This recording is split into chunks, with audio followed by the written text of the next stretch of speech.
नारायण नामे हो जीवन्मुक्त कीर्तनी अनंत गाऊ गीते वैकुंठीचे जन सदा इच्छिताती कैयते ते हारचे दास हे धर्म वाट पाहे निरंतर दोरून या कर तिष्ठतसे नारायण नामे हो जीवन्मुक्त कीर्तनी आनंद गाऊ गीते तुका म्हणे पावा वया पैलप्पा नाम मंत्र सार भाविकाचे नारायण नामे हो जीवन्मुक्त कीर्तनी अनंत गाऊ गीते नमो राजया पांडुरंगा नमो माऊली रुक्मिणी ज्ञानगंगा नमो पुंडलिका वरदा नमो चंद्रभागा नमस्कार माझा रुक्मिणी पांडुरंगा पांडुरंगा करो प्रथम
जयांचे केले स्मरण ओय सकळ विदेचे आदिकरण हेची रंग श्री चरण श्री गुरूंचे आकार हृदय आपुले चौपाळण्या भले वरी बैसव पावले श्री गुरूंचे आदि गुरु श्री वंदावे मग साधन साधावे गुरु आमचे बाप पाहे पाता हरती ताप गुरु आमचे माऊली 384 चुकविले तुका म्हणे गुरु त्यांचे चरण हृदय धरू ओम नमो ज्ञानेश्वरा करुणाकरा दयाळा तुमचा अनुग्रह लाभलो पावन झालो चराचरी नमो सद्गुरु तुझ्या ज्ञान दीपा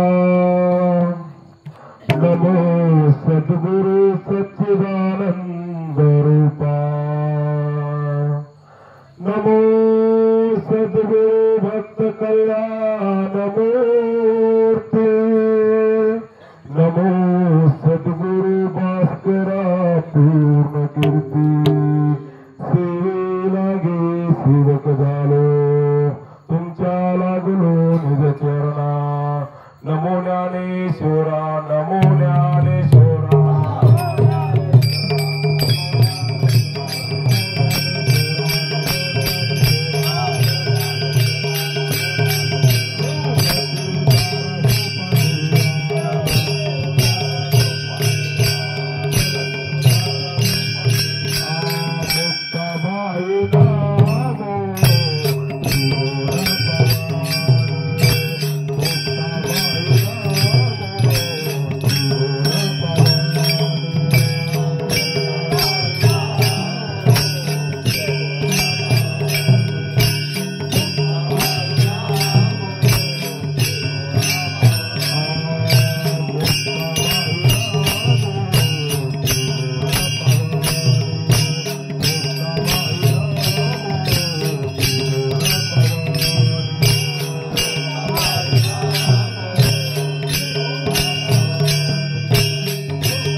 नमो ज्ञानेश्वरा निवृत्ती उदारा सोपान मुक्ताबाई नमो त्रिभुवन पावनी अध्यात्म जननी देवाचिया प्रस्तुत कीर्तन रूपी सेवे करता निवडलेला पण जगद्गुरु जगदवंदनीय विश्ववंदनीय देवनिवासी तुकोबा यांचा पाचचरणाचा. आता सुरुवातीला आपण पांडुरंगाला वंदन केलं, दुसऱ्यांदा गुरुला वंदन केलं, आता तिसऱ्यांदा त्या ज्ञानोबरायांचं त्या ठिकाणी नामस्मरण केलं आणि चौथ्या वेळेस मुक्ताईला त्या ठिकाणी वंदन केलं. कारण कशामुळे त्या ठिकाणी आद्यात्र जननी देवाचिया मुक्ताबाई नमो म्हणजे त्या आदिशक्तीला त्या ठिकाणी वंदन करून सेवेला सुरुवात आहे. रोज काय नित्या पांडुरंगाला वंदन करून आणि गुरुला वंदन करून. म्हणून आता आज आपल्या नित्य ते पैठण पायी दिंडी मधला 7वा दिवस आणि 7व्या दिवसामध्ये ही आजची कीर्तन सेवा. आज पाचेगाव या ठिकाणी कीर्तनाचा योग आणि त्या सेवेनिमित्त आज कीर्तनासाठी निवडलेला अभंग जगद्गुरूंच्या गात्यामधील नामपर प्रकरणातील 5 चरणाचा अभंग असून या अभंगाच्या माध्यमातून महाराज काय म्हणतात किंवा स्वर्गीचे अमर इच्छिता ते देवा. कारण स्वर्गातल्या देवांची इच्छा काय आहे ती या ठिकाणी प्रगट महाराज करतात किंवा स्वर्गातले अमर आहेत देव. कारण सुरुवातीला सांगितले स्वर्गीचे अमर, स्वर्गामध्ये देव असणारे कसे आहेत अमर आहेत, परंतु ती इच्छा करतात की मृत्यू लोकामध्ये जन्म व्हावा. मृत्यू लोकामध्ये जन्म व्हावा कशाचा व्हावा, पशुचा व्हावा का बैलाचा व्हावा का माकडाचा व्हावा का वाघाचा व्हावा का सिंहाचा व्हावा असं त्यांनी त्या ठिकाणी उल्लेख केला का. कारण मृत्यू लोकी व्हावा जन्म, मृत्यू लोकामध्ये जन्म होण्यासाठी देव अपेक्षा करतात. आता या मृत्यू लोकामध्ये कशासाठी कोणता जन्म मिळावा. कारण 83,99,900 येवणे या इतर आहेत. इतर म्हणजे कोणत्या, जळचारा माझे 9 लक्ष 9 लक्ष पुन्हा वृक्षा माझे 17 लक्ष असं म्हणजे त्या अभंगाच्या मध्ये भक्तिविनाजीने जळवला जिरवाने महाराजांनी अभंगच लिहिलेला आहे. एक एक येऊनी कोटी कोटी फेरा मग लागे वारा मानवाचा. म्हणजे एक एक येऊनीचा फेरा कोटी कोटी झाल्यानंतर या नरदेहाची प्राप्ती होते. म्हणजे मानवाच्या जन्म मिळण्यासाठी काय सहजासहजी त्या ठिकाणी प्राप्ती होत नाही. कारण 84चा फेरा चुकवल्यानंतर हा नरदेह कसा आहे, नरदेहाची किंमत कशी आहे, दुर्लभ आहे, दुर्मिळ आहे, सहजासहजी त्या मिळत नाही. मिळाला कुणाला, मानवाला मिळाला. पशुआदिकांना त्या ठिकाणी मिळालाही नाही आणि कळालाही नाही. देवाला त्या ठिकाणी कळाला पण मिळाला नाही. या नरदेहाची किंमत कुणाला कळेल, देवाला पण मिळत नाही. संतांना त्या ठिकाणी मिळालाही आणि कळालाही. कशावरून महाराज सांगतात, नरदेह दुर्लभ झाला रे तुम्ही वासुदेव वासुदेव.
नरदेह असणारा कसा दुर्लभ आहे.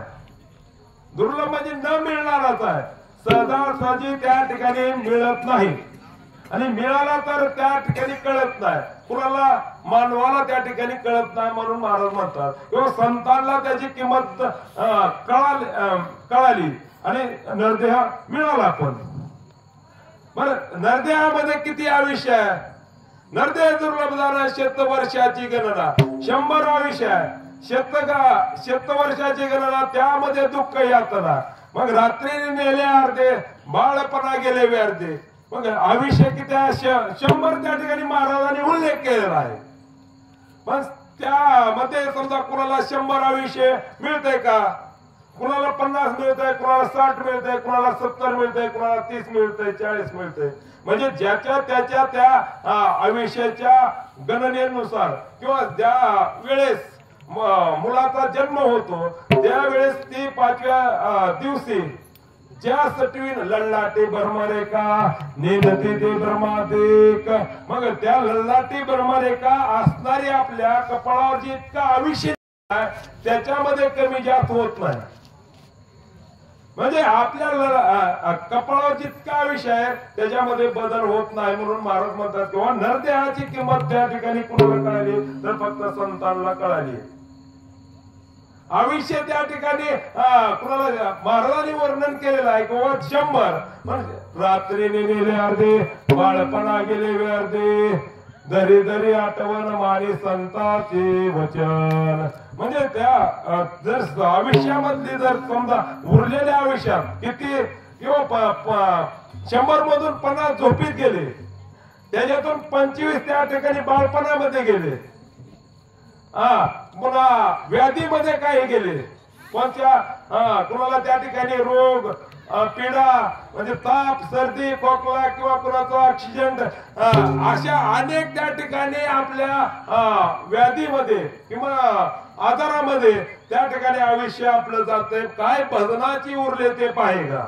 किती आयुष्य भजनासाठी उरलंय तेवढ्याच वेळामध्ये फक्त भगवंताचं चिंतन करा म्हणून महाराज सांगतात. आणि देवाची अपेक्षा या नरदेह मिळावा म्हणून आहे. कोणची स्वर्गीचे अमर इच्छितात देवा मृत्यूलोकी व्हावा जन्मामा. या मृत्यूलोकामध्ये जन्म व्हावा असं ती सरळ सांगतात. कशासाठी? त्याचं गुणगान करण्यासाठी भजन करण्यासाठी. नारायण नामे हो जीवन मुक्त कीर्तनी अनंत गाऊ गीती.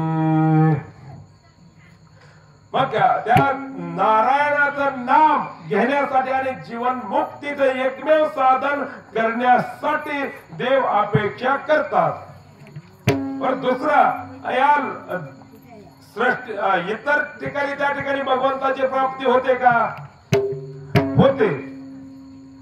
परंतु या मध्ये त्या देवाची प्राप्ती तर होते कुठं मृत्यू लोकांमध्ये पण देवच होता येते. कारण देवाची साधना करता येते आणि देवाची साधना केल्यानंतर देवच होता येते असं एकमेव ठिकाण म्हणजे मृत्यूलोक आहे. इहलोकीचा हा देह देव इच्छिता ते पाहे.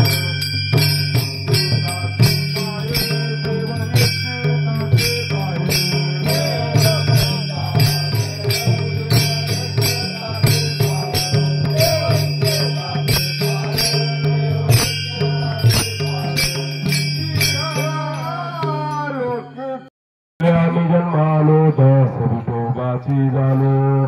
कारण दुसऱ्या अभंगामध्ये पण महाराज म्हणतात की हे लोकीचा हा देव इच्छिता ते पाहे. कशासाठी? धन्य आम्ही जन्म आलो म्हणजे दास विठोबाचे झालो. दास विठोबाचे होण्यासाठी किंवा नारायण नामे हो जीवन मुक्त कीर्तने अनंत गाव गीते यासाठी जन्म व्हावा असं देवांची इच्छा आहे किंवा अपेक्षा आहे. की मृत्यू लोकामध्ये भगवंताचं त्या ठिकाणी चिंतन घडतंय भजन घडतंय त्यासाठी या लोकांमध्ये जन्म व्हावा अशी देवांची इच्छा आहे. बरं नारायण नाम घेतल्यानंतर काय प्राप्ती आहे? त्याच्यामध्ये प्राप्ती काय? मुकी नाम हाती मोक्ष आयसे साक्ष बहुतांचे. म्हणजे मुखाने जर या ठिकाणी भगवंताचं नाम चिंतन केलं तर हातामध्ये मोक्ष मिळते म्हणतात. म्हणजे किती वेळामध्ये? तात्काळ काही क्षणामध्ये. मुकी नाम हाती मोक्ष. मुखावटे जर त्याचं नाम चिंतन केलं तर हातामध्ये मोक्ष मिळते. वैष्णवाचा माल करा म्हणजे वैष्णवाचा माल कोणता आहे? मुखावाटे जर भगवंताचं नामचिंतन केलं तर त्या वैकुंठाची प्राप्ती होते किंवा देवाचीच प्राप्ती होते. कारण वैकुंठाची प्राप्ती म्हणजे वैकुंठ म्हणजे देवच आहे. ज्ञानदेव पाठ हरी हा वैकुंठ भरला गणदाट हरी दिशे. आणि त्याच्या प्राप्तीसाठी प्रत्येक त्या ठिकाणी जीव झटत आहे किंवा प्रत्येकाचा प्रयत्न आहे. आणि त्या नाम चिंतन केल्यानंतर काय होते? दोचे अक्षराचे काम उच्चारावे राम राम. म्हणजे दोनच अक्षराचं नाव आहे आणि उच्चारावे राम. ऐसे साक्ष बहुतांचे. साक्ष कुणाचे आहेत ते? नाम प्रल्हाद उच्चारी तया सोडविन राहारी उचलून घेतला करेवरी भक्त सुखी निवाला. त्या प्रल्हादानं त्या भगवंताचं नाम चिंतन केलं तर त्याला काय केलं? भगवान स्वतः परमात्म्यानं त्याला कडेवर घेतलं. आणि भक्त सुखे निवाला किंवा नाम बरवया बरवंता नाम पवित्र आणि चोखट नामस्मरे निळकंठ निज सुखी निवाला. म्हणजे नाम कसं आहे, बरव आहे, सोपं आहे, साध आहे आणि त्याच्यामुळं काय होतंय. बर आता समजा इतर माणसाने त्या ठिकाणी नामचिंतन केलं हे योग्य आहे, पण स्वतः असणारा भगवान शंकराने त्या ठिकाणी नामस्मरे निळकंठ म्हणजे त्या निळकंठानं त्या ठिकाणी महादेवानं त्या ठिकाणी त्या भगवंताचं भजन केलं. म्हणजे जगातला पहिला संत म्हणजे महादेव आहेत आणि महादेवाने त्या ठिकाणी नामस्मरण केलंय. आणि आपली आजची सेवा पण महादेवाच्या मंदिरा समोरच आहे आणि महादेवाने त्या ठिकाणी देवाचं नामचिंतन केले. बर त्याच्या पुढे काय म्हणतात महाराज, ते दुर्वासी आठवले, ते दुर्वासी आठवले, त्याचे उपमान्य उगो केले. म्हणजे जे दुर्वा बाळानं त्या ठिकाणी भगवंताचं नामचिंतन केलं तर त्याला त्या ठिकाणी काय झालं, आढळपद मिळालं. आढळपद मिळालं म्हणजे जन्म मरणाचा त्या ठिकाणी फेरा चुकला. दुसरं तेच उपमान्य केले. उपमान्यने काय केलं होतं की एक त्या वाटीभर दुधासाठी भगवंताची भक्ती केली होती, नामचिंतन केलं होतं, पण स्वतः परमात्म्याने येऊन त्या ठिकाणी शिराचा सागर दिला आणि आपणा सहित त्या ठिकाणी जे दुर्वशी आठवले त्याचे उपमान्य भोगले, त्याची गजेंद्राला दिले. मग गजेंद्राने काय केलं, सहस्त्र हजार वर्षे त्या ठिकाणी त्या सरोवरामध्ये गजेंद्राचं आणि नकराचं युद्ध चालू होतं. मग शेवटी त्या ठिकाणी सगळे प्रयत्न सफल अपूर्ण झाले आणि त्या गजेंद्राने काय केलं, एक त्या ठिकाणी फूल वाहिलं. कुणाला, कोण या जगाचा म्हणजे सृष्टीचा मालक आहे त्याने माझं या ठिकाणी सुटका करावी. मग हा शब्द वैकुंठामध्ये होता आणि ती शब्द कुठं, या पृथ्वीवर आला होता.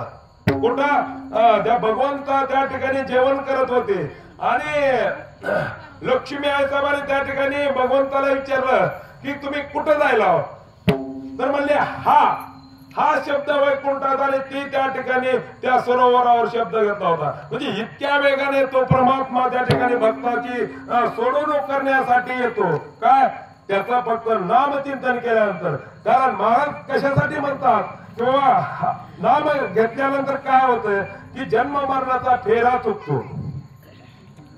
आणि साक्ष किती आहे त्या, नाम वाट पाडा तो कोळीको नामे तरला वाल्मिको. म्हणजे वाट मारा हाणा त्या ठिकाणी रोज एक खून करणारा डाकवा असणारा, ते कशामुळे त्या ठिकाणी त्याचा उद्धार झाला. वाल्याचा वाल्मिकी झाला रोज नामचिंतन केल्यामुळं. वाट पाडा तो कोळीको नामे तरला तो वाल्मिको नाम तिने लोके उद्धारू. मग त्यांना त्या ठिकाणी भगवंताचं नामचिंतन केल्यानंतर तो सृष्टीचा निर्माता, सृष्टी निर्माण करणारा भगवान परमात्मा तो त्याच्या बंधनामध्ये वागला. कारण त्यानं जितके शब्द लिहिलेत त्या शब्दाच्या बंधनामध्ये भगवान प्रभू रामचंद्र वागले. कशामुळं, दोन फक्त राम राम हा शब्द उच्चार केल्यामुळं. नामस्मरे आजा मेळा महापातकी चांडाळा. म्हणजे नामस्मरे महापातकी असणारा आजा मेळा होता. त्याने कोट्यावर त्या ठिकाणी हजारावर त्या ठिकाणी पापाचे पाप केले होते. फक्त भगवंताचं नामचिंतन केलं तर त्याचा त्या ठिकाणी उद्धार झाला होता. एक तास उरला खटवांग नाही असे, मग त्या एका तासामध्ये त्याचा उद्धार झाला. आता काही माणसं काय म्हणतात की आता काय आमचं वय झालं, काय गरज आहे माळ घालायची किंवा त्या ठिकाणी काय भजन करायची गरज आहे. आता किती वर्षे राहिलेत आमचे, एक तास जरी एक क्षण जर उरला तर त्या ठिकाणी त्याचा उद्धार होतो. केले कर्म पूर्वीच त्या ठिकाणी झालेलं झालं, पण इथून पुढे ज्या पद्धतीने समजा गंगेमध्ये स्नान केलं त्या ठिकाणी पवित्र शरीर होतंय. ज्या पद्धतीने समजा त्रिवेणी संगमामध्ये आपण स्नान केलं त्या पद्धतीने इथून जर त्या ठिकाणी भगवंताचे नामचिंतन केलं आणि माळ जर घातली तर पवित्र होते. कशामुळं, कारण एका तासामध्ये उद्धार होते म्हणल्यानंतर आपल्याला समजा काय उरले 10-5 वर्षामध्ये किंवा 4-2 वर्षामध्ये उद्धार होणार नाही का. कारण परमात्मा सांगितलं ना महाराजांनी, 1 तास उरला खटवांग रायासी.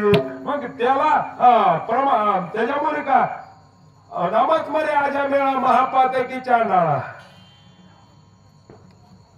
महापातक होत त्याच्या, पण त्याच्या मुलाचं त्या ठिकाणी नारायण नाम ठेवल्यामुळं शेवटी त्याला मुलगा झाला होता.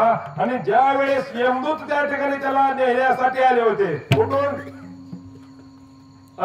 यमपुरीहून. मग यमपुरीहून यमदूत न्यायला आल्यानंतर त्याचं सगळं पाहिलं. काय त्यानं फक्त काय केलं होतं, मुलाचं नाव नारायण ठेवलं होतं. आणि नारायण नारायण त्यानं फक्त एवढाच मंत्र जपला होता. आणि शेवटी त्याला त्या ठिकाणी नारायणापाशीच जागा मिळाला. कशामुळं? पुण्या का होईना स्वरूपामध्ये त्या ठिकाणी देवाला स्तुती नव्हे तुझे, निंदा नव्हे तुझी स्तुती केली. कारण गजेंद्राने त्या ठिकाणी नकराने काय केलं होतं, देवाला त्या ठिकाणी स्तुती केली होती का, निंदा केली होती. तरी पण फक्त काय केलं होतं, त्याचं नामच चिंतन केलं. नक्र बोल्या केलू शिकेशी नाम मात्रे तारली गजेंद्राशी. म्हणजे त्या गजेंद्राला तारलं, पण नक्र बोले देवाशी हसू आले का. गजेंद्राचा उद्धार केला, पण नकरानं सांगितलं, देवा मला तू इतका सृष्टीचा मालक आहे, तुझ्या पशी सगळं व्यवस्थित आहे, पण त्या गजेंद्राचा तू उद्धार केलास. आणि म्हणलं मी त्या ठिकाणी समोर आहे आणि तू मला त्या ठिकाणी माझ्याकडे पाहण्यासाठी गेलास. देवानं सांगितलं, अरे म्हणजे गजेंद्रा आपल्या नकरा त्यानं माझी भक्ती केली आणि तुम्हा दोघांचं त्या ठिकाणी भांडण होतं. मग भांडणामुळे त्याच्या कवना पण मी त्याची मुक्ती करण्यासाठी आलो, परंतु त्याच्या संगतीमुळे तुला त्या ठिकाणी माझं दर्शन झालं. याच्यापेक्षा कोणता योग भारी येणार आहे? तर नकराला त्या ठिकाणी भक्ती करायची गरज पडली का? भांडण कुणासंग होतं? गजेंद्रासंग. म्हणून दोस्ती त्या ठिकाणी कुणासंग करायची? चांगल्या संगत करायची. किंवा वैर पण कुणासंग करायचं? चांगले संगत. समजा एखाद्या समोरून त्या ठिकाणी फटक्या कपडावर आलाय आणि त्याला त्या ठिकाणी जर म्हणलं मी तुला फाडून टाकीन असं त्या ठिकाणी भांडणात मध्ये म्हणलं तर त्याला आधीच फाटलेला आहे. म्हणून ते संगत करायची तर कुणाची करायची? बऱ्याचीच करायची. दुश्मनी करायची तर चांगले संगत करायची. आता रावणानं त्या ठिकाणी दुश्मनी केली तर कुणासोबत केली? देवासोबतच. देवाचा असं समजा त्याचं त्या ठिकाणी धन चोरला असतं, काय चोरला असतं, देवाला त्या ठिकाणी राग आला असतं का? देवाची बायकोच पळवली. मग त्याच्यामुळे त्याला त्या ठिकाणी राग आला. शेवटी त्या ठिकाणी काय झालं? मुक्तीच मिळाली की. समजा प्रभू रामचंद्राची पत्नी अपहरण केली रावणानं, पण त्या का विना उद्देशानं त्याला त्या ठिकाणी मुक्ती मिळाली. कपी कुळ उद्धरिले. वानर त्या ठिकाणी सोबत होते. वानराचं त्या ठिकाणी काय केलं? कपी कुळाचा म्हणजे वानराच्या कुळाचा उद्धार केला, पण राक्षसांना त्या ठिकाणी मुक्ती दिली. कपी कुळ उद्धरिले, मुक्त केले राक्षसांचा त्या ठिकाणी उद्धार केला. कशामुळं? दुश्मन का होईना पण आहे म्हणून त्या ठिकाणी सगळे राक्षस त्या ठिकाणी नाव घेत होते. राम कुठाय, राम कुठाय. म्हणजे युद्ध कोणाचं? रामाचं आणि रावणाचं. समोर कोण आहे? युद्ध करण्यासाठी राम. मग रामाच्या पुढे किती सैनिक असते? मग राम कोण आहे? राजा आहे. राजा म्हणजे राजा त्या काळात नव्हता, परंतु सर्वांचा मालक. मग मालक कुठं? माग आहे. मग प्रत्येकाला काय म्हणतात? राम कुठं आहे? रामाला मारायचंय. हा प्रत्येक राक्षसाचा हेतू होता. त्यांनी तशा कवना पद्धतीने त्या ठिकाणी नाम घेतलं होतं देवाचं. म्हणून ते कपिकुळ उतरले, मुक्त केले राक्षसा. कारण राक्षसांना त्या ठिकाणी मुक्ती दिली आणि त्या वानराच्या कुळाचा उद्धार केला. म्हणजे प्रेम त्या ठिकाणी समानच राहिले. उद्धार होणं आणि मुक्ती मिळणं. मग महाराज त्या ठिकाणी कशासाठी म्हणतात की बाबा ऐसे अनंत पार नामे तरले चराचर नाम पवित्राने परिकर रकुमा देवी वराची. मग त्याच्यामध्ये त्या ठिकाणी कसला गरीब आहे का श्रीमंत आहे का काळा आहे का गोरा आहे याचा विचार आहे का भगवंताचं नामचिंतन करताना. कारण त्याला उंच नीचे काय उंच नीचे काय भावभक्ती तिष्ठे भावभक्ती दे कोणीया. कारण असा त्या देवाचा हेतू नाही की या कुळातला त्या कुळातला असं काहीच नाही. कुण्याही जातीतला असला कुण्याही कुळातला असला कुण्याही धर्मातला असला कुण्याही येऊन त्याला केलेला आहे देवाला. फक्त भावाचा भुकेलेला आहे. महाराज म्हणतात वर्ण धर्म याते अवघे नामेची सरिती. म्हणजे काळा असला गोरा असला तर त्याच्याबद्दल काही घेणं नाही. म्हणून महाराज काय सांगतात की बाबा अभंगाच्या पहिल्या चरणात की बाबा स्वर्गीचे अमर इच्छितात देवा मूर्ती लोके बाबा जन्माम्मा. मग नारायण नामे हो जीवन मुक्त. काय करायचं नारायणाचं नाम घ्यायचं पण पुण्या स्वरूपातून कीर्तनी अनंत गाऊ गीते. मग कीर्तनाचं त्या ठिकाणी किती लोकांनी घेणार ज्याला काळजी आहे त्याला. दिवसभर त्या ठिकाणी प्रत्येकाचा प्रयत्न अलग आहे. पण कीर्तन म्हणल्यानंतर त्या ठिकाणी कुणाचं कीर्तन कुणाचं आहे कुणाचं का असणार. पण आपण काय करायचं निवांत झोपायचं. हा पण एकमेव साधन आहे कलियुगामध्ये. कलियुगा माझे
कारण दुसऱ्या युगामध्ये काय होतं योगाची साधना होते आयुष्य त्या ठिकाणी हजारो म्हणजे 1000 वर्षे 10,000 वर्षे असं त्या ठिकाणी सत्ययुगात किती 10,000 वर्षे त्रेतायुगात किती 5,000 वर्षे आयुष्य पुन्हा द्वापार युगामध्ये किती 2,000 वर्ष आयुष्य म्हणजे त्या आयुष्य त्या युगामध्ये होतं किती साधना करण्यासाठी योगाची साधना करण्यासाठी तपश्चर्या करण्यासाठी त्या ठिकाणी आयुष्य होतं आणि त्याच्यामध्ये त्या ठिकाणी देवाची प्राप्ती होत होती.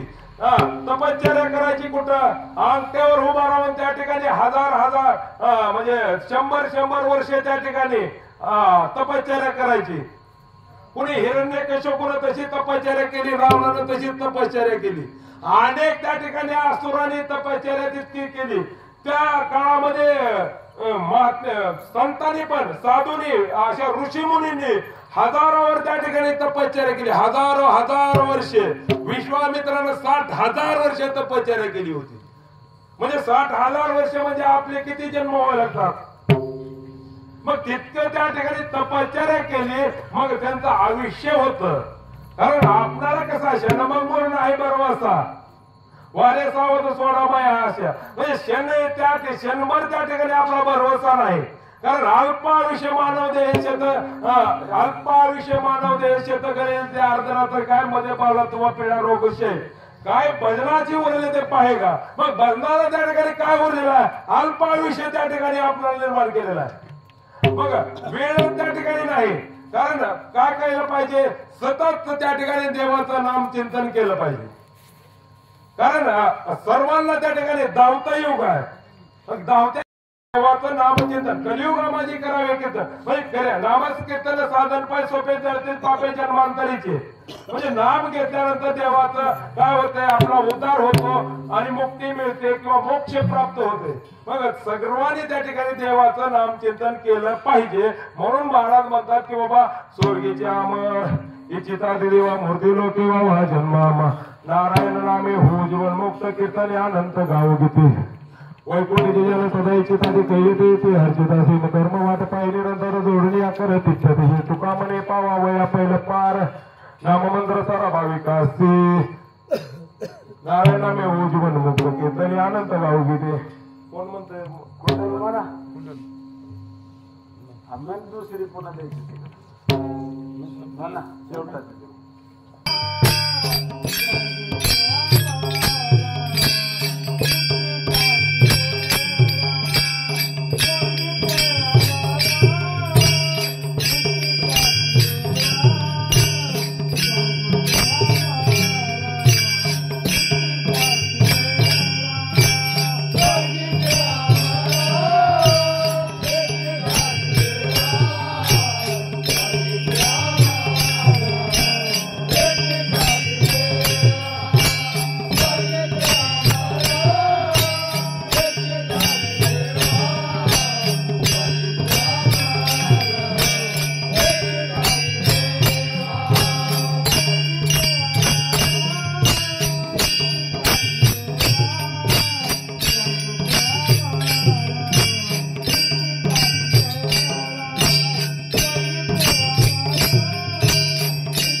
घ्यायचं देवा विठोबा कुमार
मामा नारायणला मे हो जीवन मुक्त कीर्तने अनंत गाऊ घेतली. पण महाराज काय म्हणतात किंवा स्वर्गाचे आम्हाला असणारे देव काय करतात इच्छा करतात मूर्ती लोक व्हावा जन्म म्हणून कशासाठी भगवंताचं नाम कीर्तन करण्यासाठी आणि कीर्तनामध्ये अनंत गीते गाण्यासाठी जन्म व्हावा. मग असं समजा स्वर्गातलीच देव इच्छा करतात असं नाही. वैकुंठीचे ज्याने इच्छितात ते काय इच्छितात वैकुंठामध्ये. आता कोण म्हणतात वैकुंठ म्हणजे काय स्वर्ग म्हणजे काय. ज्या पद्धतीनं आपला इहलोक आहे ज्या पद्धतीनं हे पृथ्वी आहे मग त्याच पद्धतीनं स्वर्ग लोक आहे त्याच पद्धतीनं वरी कोणता लोकांतर आहे त्या पद्धतीनं वरी कोणा चंद्रलोक आहे इंद्रलोक आहे त्याच्यावरी त्या ठिकाणी वैकुंठ लोक आहे. मग वैकुंठीचे जन काय करतात सदा इच्छा करतात की बाबा एखादा तरी त्या ठिकाणी त्यांच्या भेटीसाठी किंवा दर्शनासाठी की हरीचा दास त्या ठिकाणी यावा अशी अपेक्षा करतात. हरिदास म्हणजे कोण. हरिदासाचं त्या ठिकाणी हरिदासाचं दर्शन झाल्यानंतर काय मिळते. हरिदास म्हणजे कोण संत आणि त्यांची त्या ठिकाणी दर्शन झाल्यानंतर काय होतंय अनेक जन्म त्या ठिकाणी पाप असलं ताप असलं दैन्य असलं तर त्या सगळ्या गोष्टीचा त्या ठिकाणी निरसन होत किंवा सर्व गोष्टी त्या ठिकाणी जातात सहजासहजी त्या ठिकाणी जातात. कारण प्रमाण आहे महाराज पाप ताप दैन्य जाय उठा उठे झाली या बेटी हरिदासाची. मग आयुष्य बळ नाही अनेकाच्या अंगीत पेतीर्थ जगीत दान वळत. मग दुसऱ्या त्या ठिकाणी पुण्यात ह्याच्या साधनेमध्ये तितकं बळ नाही असं सांगतात की या हरिदासाच्या दर्शनामुळं आनंद जन्माचं पाप को म्हणजे काय पाप महापाप उपपाप कायिक पाप वाचिक पाप मानसिक पाप पापाचे अनेक 7 प्रकार आहेत. मग खेळून त्या ठिकाणी पाप निघून जातंय आणि ताप असणार आपल्या कोणता त्रिविध तापाची झाली गुणवान देखील चरण वैष्णवाचे. मग त्रिविध ताप असणारा कसा सहजासहजी त्या ठिकाणी कसा जातो वैष्णवाचं चरण पाहिल्यानंतर त्या ठिकाणी जातो किंवा संत चरण रज लागत असतात वासनेची बीज जळून जाईल म्हणजे वासना असणारी आपल्या त्या ठिकाणी त्याचं बीज नाहीच होत. कशामुळं संतांच्या दर्शनामुळं. म्हणून महाराज काय म्हणतात किंवा वैकुंठीचे जन सदा इच्छितात ते काही येते ते हरीचे दास. मग हरीच्या दासाची भेट झाल्यानंतर इतकी कामं होतात.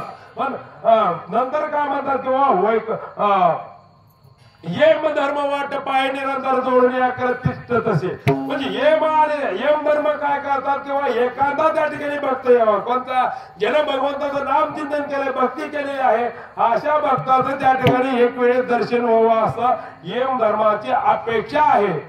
असं सरळ सरळ सांगतात यम धर्म वाट पाय निरंतर.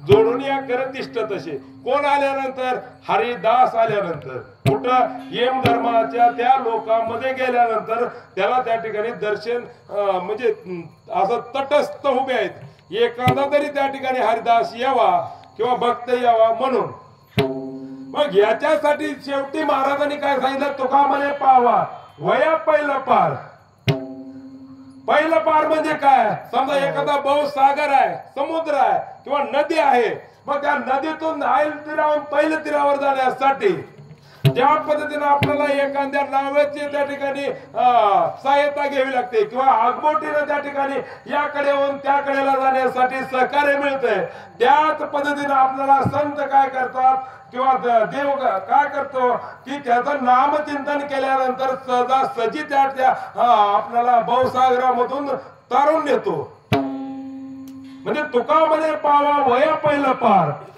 पण शेवटी अनेक म्हणतात किंवा नाम मंत्र सारा भाविकासी म्हणजे भाविकासाठी काय सारा असणारा काय नाम मंत्र आहे कोणता नारायण नामे हो जीवन मुक्त आणि नाम मंत्र सारा भाविकासी आणि सर्व गोष्टीचा त्या ठिकाणी एकच उद्देश म्हणजे काय भगवंताचं नामचिंतन करावं